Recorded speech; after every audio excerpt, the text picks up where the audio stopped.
in that. Like, if you're not prepared for Biohazard's Ferrator, there's going to be a lot of on-the-spot adaptations you're going to have to make. And in even a 3 out of 5 setting, there's so much stuff to this character that you just may not be aware of. You know, before you even realize what's going on, you've lost. But there is that element. But Bio really handles the variation system better than I think any player I've seen in the competitive scene. Because right as you think you've figured out Ruthless, he'll go Lucky. You think you got Lucky, he'll go Vicious, and vice versa. Like, he knows what variations he likes against certain characters. Obviously, he's going to go for the Boss Toss, the Grandmaster, and things like that. But I think his sort of bread and butter go-to does tend to be Ruthless for the pain and gain damage buff, the armor, the grab, the meaty bone grab you can change the direction of. Like, there's a lot going for this variation particularly that he enjoys.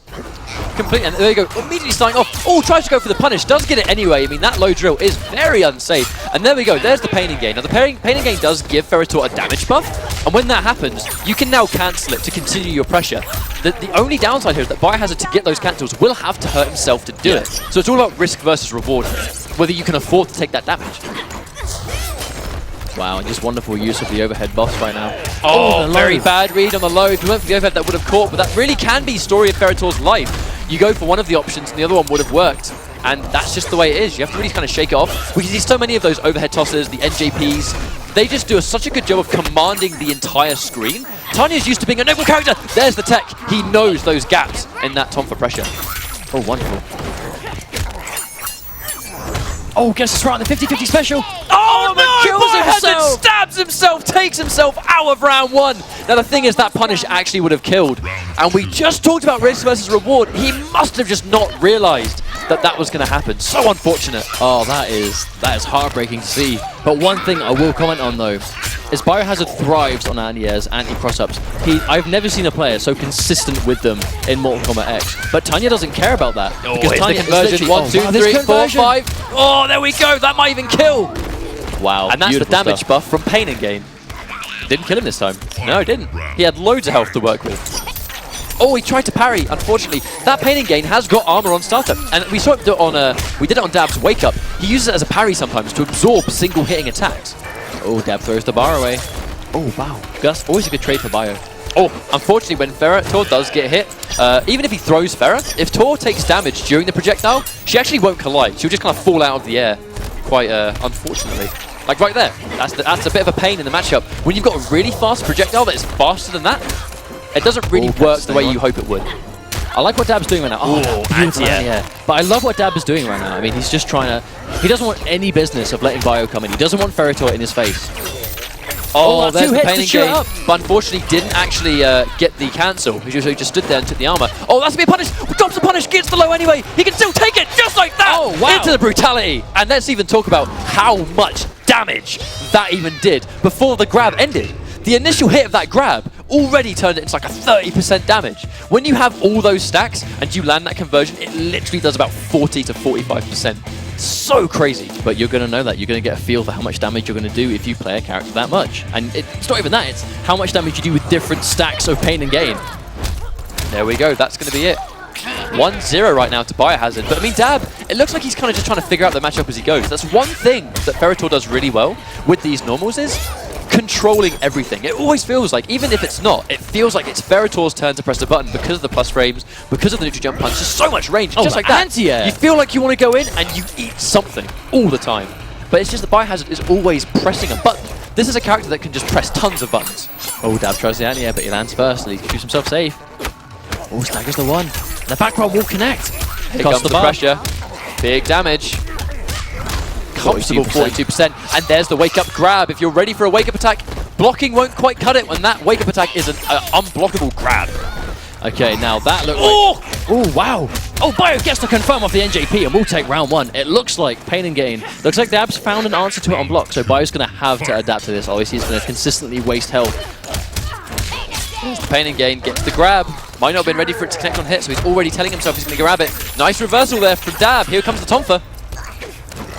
I like the patience. I like how Bio really... He's a very explosive player. I mean, both him and his brother, both him and Honeybee, they're very aggressive, explosive players. But Bio has amazing patience when he's waiting for Ferrator to jump back on again. Oh, there's that down one. Clean anti-air there. There's the Pain again. That's going to be 2 stacks. This next hit's going to hurt. That's the thing, like, Ferrator is a very quite difficult... Wow! Ouch. Now that is my favorite brutality in the game, and I am so happy we get to see it. Now, I think Biohazard would agree. We talked about this earlier. It's not that brutality, it's the lackey charge brutality. The one that doesn't even have a first hit. You have to just run into them and they pop. Fantastic brutality right there. But yeah, 2-0 to Biohazard. Dab looks pretty lost. Now we do know that Dab can actually play other characters.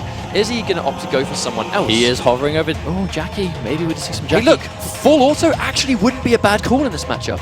You can heavily zone Ferra. That's one of his weaknesses.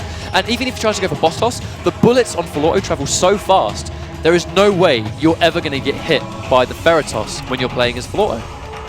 Jax, I don't know, I think maybe Jax would suffer from the same problem. I think he's going to have to really mull this over, because the Jackie pick, like you said, like on paper, I can see it having some benefits, but I don't think I've seen him play Jackie at any point. I was about to say, we don't know if Dab's got some of the muscle memory, perhaps. I mean, there's a matter of, even if you can play a character, if you've not been training up a character for a tournament, and then you decide to use them, there's not going to be as much practice there. And when you're in a situation like this, we go one game away from being sent to the losers bracket. Are we going to see really risk Hunter Predator? Hunter we haven't seen for a significant amount of time. I mean, a very, very powerful character. But yes, his armored reversal isn't the best, but for that aggression, those hard to blockables, we are going to see. He's going to lock in that Hunter Predator pick. So the question is, he's going to have more tools in the neutral, I think. That the trap is going to work. He's going to have the disc. He's going to have the down 4. Now, the down 4, which is the spear attack, might collide quite nicely with Ferra in the neutral, but he's still got to watch out. There's still certain normals here that he might eat quite happily. But I don't see the disc doing anything, though, because as soon as he sees a disc, he's just going to throw Ferra, and that's going to force a block, and then it's going to vanish.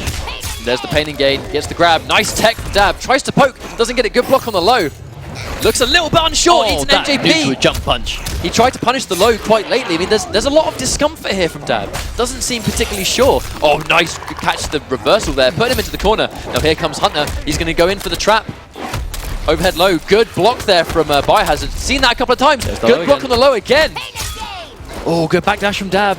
Wants nothing with the pain and gain shenanigans, but you can avoid it, but he's going to retain the damage buff. Oh, and nice NJP once again. Match point for CR Biohazard versus Noble Dab. And Biohazard sitting on a full stick of butter right there. 3 bars of meter to work with. 1 round away from moving himself onward in the winner's bracket, where he will fight Sonic Fox, but Dab, showing signs of life, gets a good hit. How much damage is he going to do? Oh, goes for 17 just to end it early. Oh, wow. That's explosive with the trap. You can manually detonate that trap as like a zoning tool. And I love the neutral jump. He's waiting for the grab, potentially. Nice. Oh, wow. Good reversal there. Going straight through, getting big damage. And as Hunter Predator, once again, that's going to lead to a knockdown into the overhead low. Manually detonates it, goes in again. Oh, he can't block it. Can't block this one. Has to make it count. That's going to take the next round. Is that enough? Does the food do damage? No, not quite. Yeah, but that was Chip. As soon as he's laid that wake up and saw that Dab hadn't pressed the button, that was guaranteed. If you choose to stay on the ground, you do open yourself up for a meaty pressure. Signs of life from Noble Dab right now. Gets rid of the Shao Kahn hammer. Nice slow movement. I mean, we normally see that's +2 on block. Tries to press the button anyway, challenges it. Nice air to her there. Hard. Here comes the knockdown. He's going to go into the trap, no doubt, at some point. Nice NJP. Can he chase it down? Tries to, doesn't quite get it. Oh, gets the air to air, but I think a bit too far away for someone like Ferra to chase it down. We'll get thrown back into the corner again, most doubt. It does kind of seem like Hunter is a little bit of a better pick. He kind of has that full screen dominance, and when he gets in, has got those plus frames to work with. There is like a hard to blockable element. Really good buttons that can somewhat compete with this. We're seeing less NJPs, and just like that, neutral jump kick, hard to blockable, goes for the low. I love the delay there because you would have expected an overhead to block first, but Biohazard ready for the mix-up. Oh, eats a neutral jump punch anyway. I think he's fishing for brutality. I think he's fishing for it, but truly, I don't think he cares. I think he just wants to win the match. Oh, there's the reversal. Here we go. Dab. So, once again, he's still alive. Is that going to lead into a brutality? Absolutely. Of course it is. Of course it is. This is Mortal Kombat X, right? Oh, nice. How about that? Now, Ruthless, Pain and Gain, is doing nothing in this matchup. He has the option to go to Lackey. Maybe even Vicious for the boss toss. Maybe. I think we might see Lackey here, because Lackey just has that Tor up, that meter burn uppercut. It's hard to say because here is the thing. Yep, gone straight to Lackey, not messing around. And cosplayers look so good today.